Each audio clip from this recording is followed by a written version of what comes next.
everybody, and welcome back to another Pokemon Challenge video.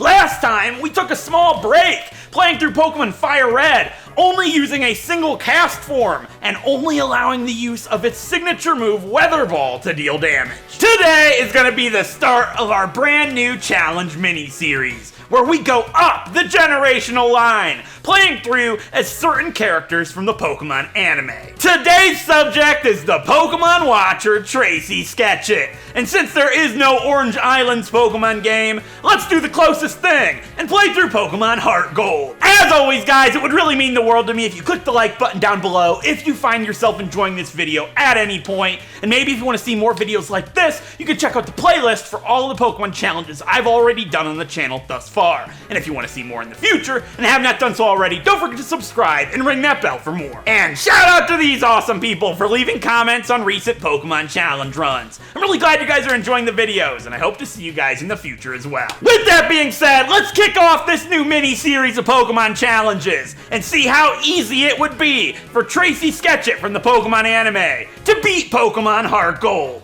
Let's jump right in and find out!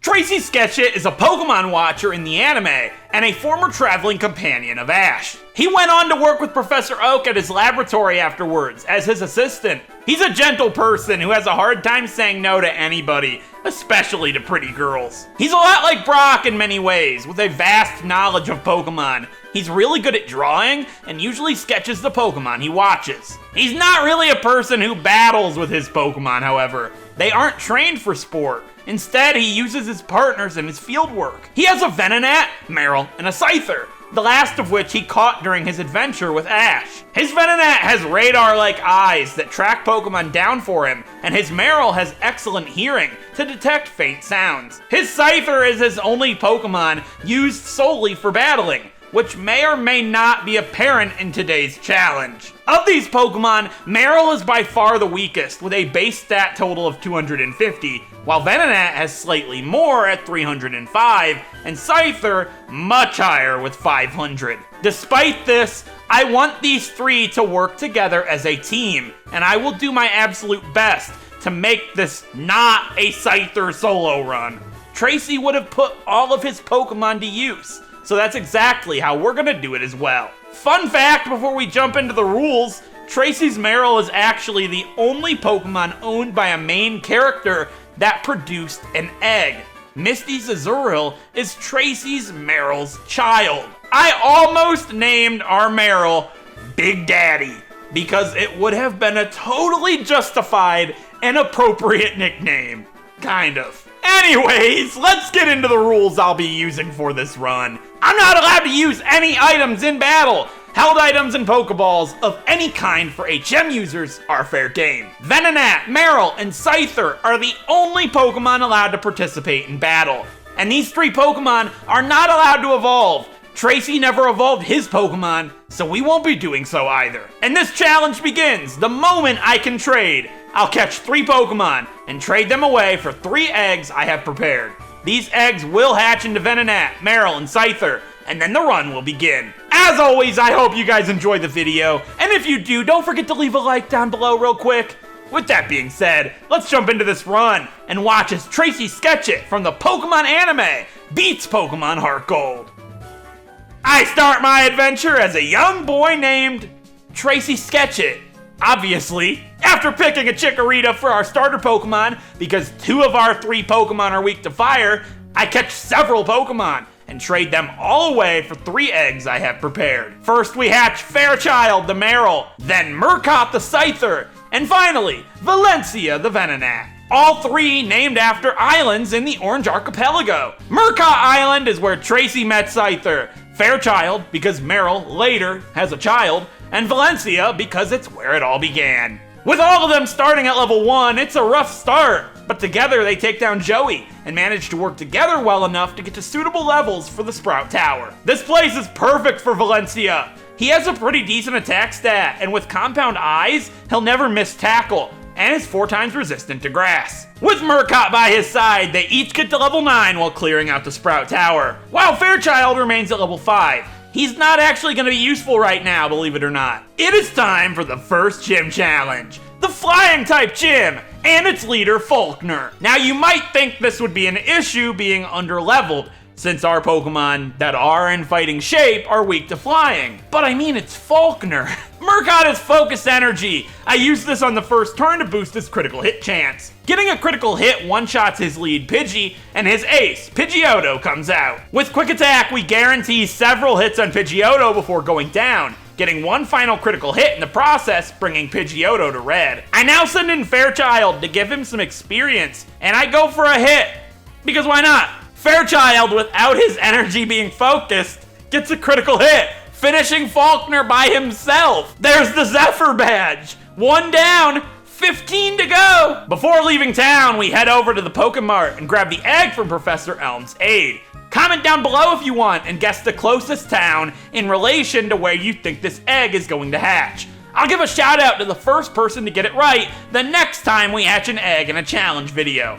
Ironically, the last egg we hatched was also in Johto, and Purple Punk Gaming got it right first with Olivine City. Will this one be the same?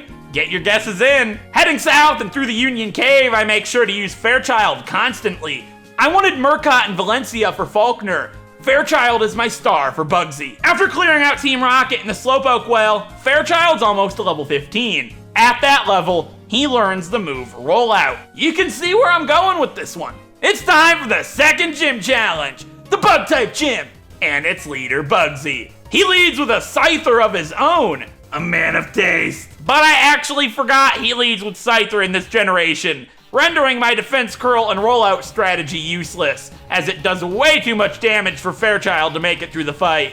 So on the next attempt, I decide to lead with my Scyther, Murkot, hoping to bait him into using U-turn on him instead. But then I realize U-turn's not very effective against Murkot, or Valencia, meaning Bugsy's not gonna go for that. Scyther takes Murkot out, but Murkot put in some good work with Quick Attack. I then have a big brain play come to mind. I send Fairchild out, and then immediately switch into Valencia. This prompts Bugsy to use U-turn. But instead of hurting Fairchild, it damages Valencia as his Metapod comes out. I then send Fairchild back out and use Defense Curl and Rollout, and Fairchild rolls his entire team flat. There's the Hive badge! 2 down, 14 more to go. Valencia and Fairchild body our rival Drake, and we make our way to Goldenrod City. I make sure to use Murkot the entire way, so we can prepare him for our third gym challenge, versus the normal type gym,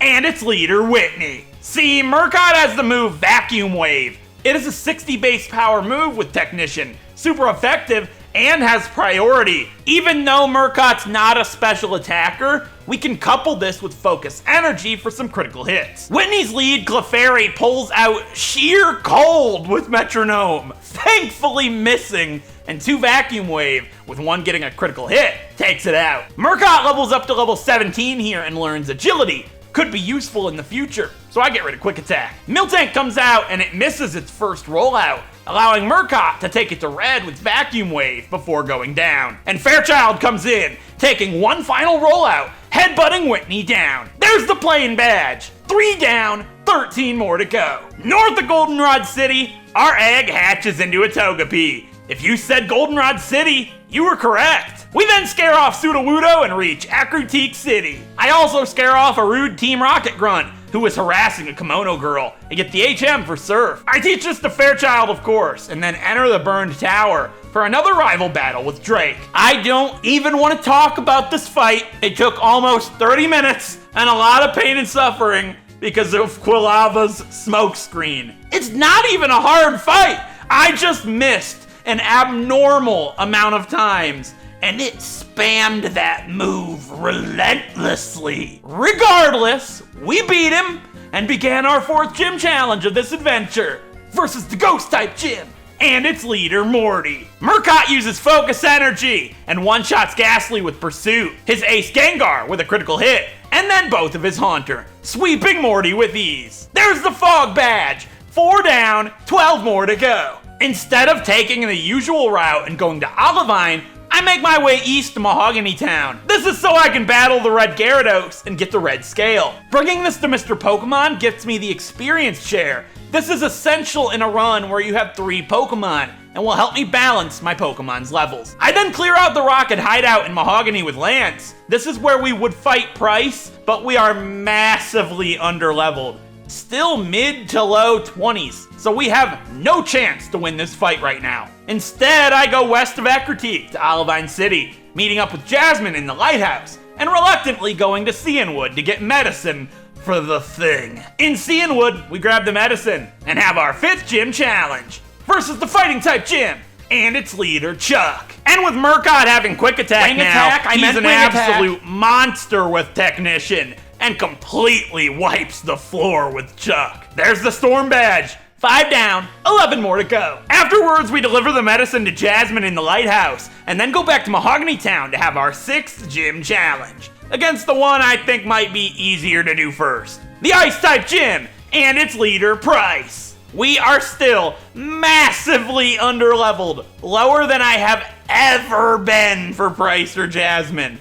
So I want to beat at least one of them, at an incredible disadvantage. There is no way I am beating Jasmine where we currently stand. So Pryce is my target. This fight takes some pretty incredible luck, but it is totally possible. I lead with Murkot against his Seal. It uses Icy Wind, which doesn't do a whole lot since it's not Stab, and 2 wing attacks take it down. This lowers Murkot's speed, however, causing him to be outsped by Dugong, meaning he only gets 1 wing attack in before going down. I now send Valencia out. I want to make it as hard as possible for Dugong to hit Fairchild, to go for a rollout sweep. I paralyze it with Stun Spore, but miss Supersonic, causing Valencia to faint. Here's where the luck comes in. Fairchild comes out and uses Defense Curl to boost rollout, and it goes for rest. This is ideal, as long as it pulls bad moves with Sleep Talk. Fairchild begins his rollout chain, and Dugong's Sleep Talk only pulls Ice Shard both times. And the AI is dumb enough to use it a 3rd time, not realizing rest only lasts for 2 turns. With his Ace Piloswine coming out, it goes for Mud Bomb, which misses, and Fairchild gets a critical hit rollout, ending Piloswine and Pryce once and for all. With a level 26 Marill. There's the Glacier Badge! 6 down, 10 more to go. Against my better judgment, I give the next gym challenge a shot. The Steel-type gym, and its leader, Jasmine. Her lead Magnemite, with Thunderbolt, basically one-shots Valencia, Fairchild, and Murkot, being only a small range on Valencia. With knowing what's coming up, I decide it's best to just commit and train. We've got Clair in the league coming soon, so I get the trio trained up to level 36 and level 37 for Fairchild, with Fairchild learning Rain Dance and Aqua Tail in the process, and Valencia learned Signal Beam and Sleep Powder. Even with all of that training, this was still no cakewalk. In the end, I overthought things and led with Valencia to try to stop Magnemite from attacking, to get Fairchild in safely and set up a Rain Dance and sweep with Aqua Tail. In the end, he didn't need the rain for either Magnemite, with Aqua Tail just one-shotting them regardless. And her ace Steelix didn't have much to do against Fairchild, with him winning the fight handedly. There's the Mineral Badge! 7 down, only 1 more to go here in the Johto region. However, we have to stop Team Rocket and Goldenrod first. Murkot crushes Petrol, and then with the help of Fairchild, we defeat our rival Drake once again. And by defeating Archer, we get the Rainbow Wing and open the Ice Path to Blackthorn City, home of our 8th and final Johto Gym Challenge, the Dragon-type Gym, and its leader, Clair. She leads with a Gyarados, so I lead with Valencia, so Murkot doesn't get intimidated. However, unfortunately, Murkot is just barely short of being able to one-shot her Dragonair. They need to be one-shot, otherwise they can paralyze us with Thunder Wave. So, since it's Monday, I go talk to Monica of Monday, west of Olivine City, and get the Sharp Beak. Since Murkot has Technician, Wing Attack is 90 base power, and Stab. And with the Sharp Beak, that packs a punch. With it, he's able to one-shot both Dragonair, and eventually, after several tries, get a critical hit on Kingdra, wiping it out after she healed with a Hyper Potion. And after a detour to the Dragon's Den, we get our well-deserved Rising Badge from Clair. That is all 8 badges of the Johto region in our possession.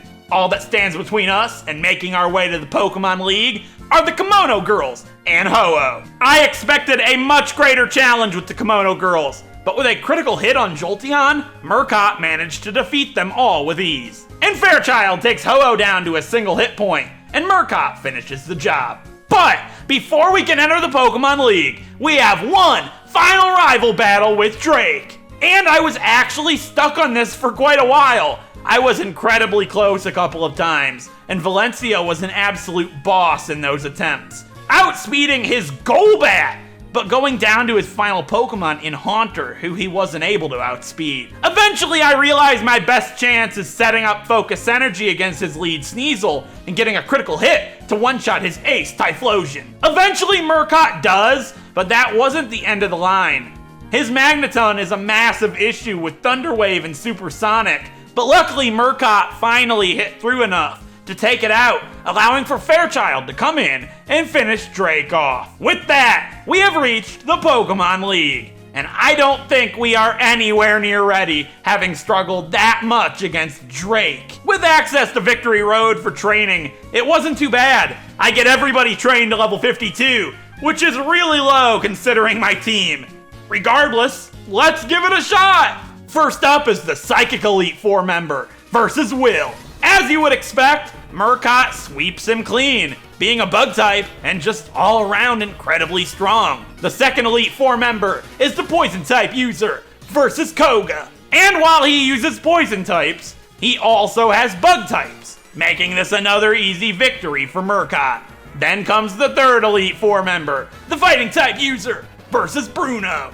I forgot he led with a Hitmontop, so I led with Fairchild, doing a great amount of damage with Waterfall, as it counters me. Luckily, Fairchild survived, and I switch into Murkot as it only goes for a quick attack. It then goes for quick attack again, as I put up a useless Focus Energy, because his Onix comes out next. I switch into Valencia, and it misses Rock Slide, as Valencia puts it to sleep. Then Valencia takes out Onix all by himself, and Bruno's Hitmonlee comes out. It uses Swagger, which would go a long way with Valencia's Zen Headbutt, but he hurts himself in confusion, and Hitmonlee smashes him with a Blaze Kick. But he lived with only 2 hit points remaining, snapping out of confusion, putting Hitmonlee to sleep, and headbutting it right on out of here. Hitmonchan comes out next, however, and bullet punches Valencia down.